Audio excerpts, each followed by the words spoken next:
land रेकॉर्डचे deputy SLR जो प्रवास आहे हा फार मोठा प्रवास आहे आणि माझ्या कोर्टात तर 13,000 केसेस पेंडिंग आहे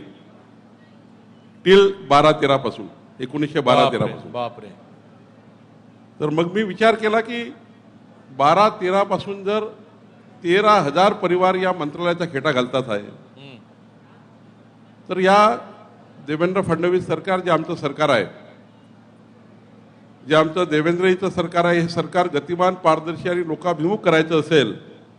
हा जो आम्ही नारा दिला आहे लोकाभिमुख सरकार गतिमान सरकार पारदर्शी सरकारचा तर मला पहिले सुरुवात करावी लागेल आणि मी जर सुरुवात करणार नाही तर तलाठ्यापर्यंत अधिकारी सुरुवात करणार नाही आणि म्हणून मी विचार केला की या 13,000 केसेस संपूर्ण संपवायच्या ज्या 12-13 पासून पेंडिंग आहे आणि मला या गोष्टीचा आनंद आहे यातल्या 3,000 केसेस मी आमच्या प्रधान सचिव अपीलला दिल्या 3,000-3,500 केसेस आमच्या राज्यमंत्र्याला मी वर्क केल्या राज्यमंत्र्याला सांगितलं तुम्ही हिअरिंग घ्या आणि वर्क त्याला माझे पॉवर डेलिगेट केले प्रधान सचिवाला पॉवर डेलिगेट केले आणि माझ्याकडे जवळपास 6,000 केसेस मी सुनावणी घेतो आहे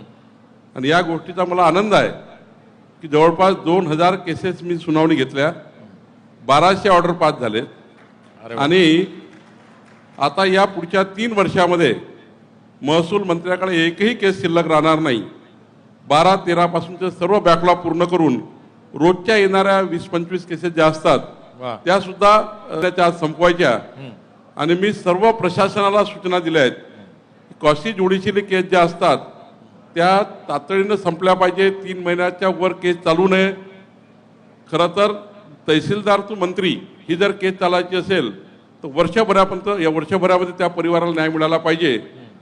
महसूल प्रशासन पारदर्शी गतिमान लोकाभिमुख करण्याची जबाबदारी मी स्वीकारलेली आहे एकीकडे कॉशी ज्युडिशियली आम्ही निर्णय करतोय दुसरीकडे सेवा हमी कायदा ईज ऑफ डुईंग बिझनेसमध्ये 55 सेवा आम्ही वर्क केल्या तलाठी टू कलेक्टर पर्यंत आणि मंत्रालयाचे सर्व अधिकार हे कलेक्टरला डेलिगेट करण्याचा विचार करतोय आता तर मी नवीन निर्णय घेतोय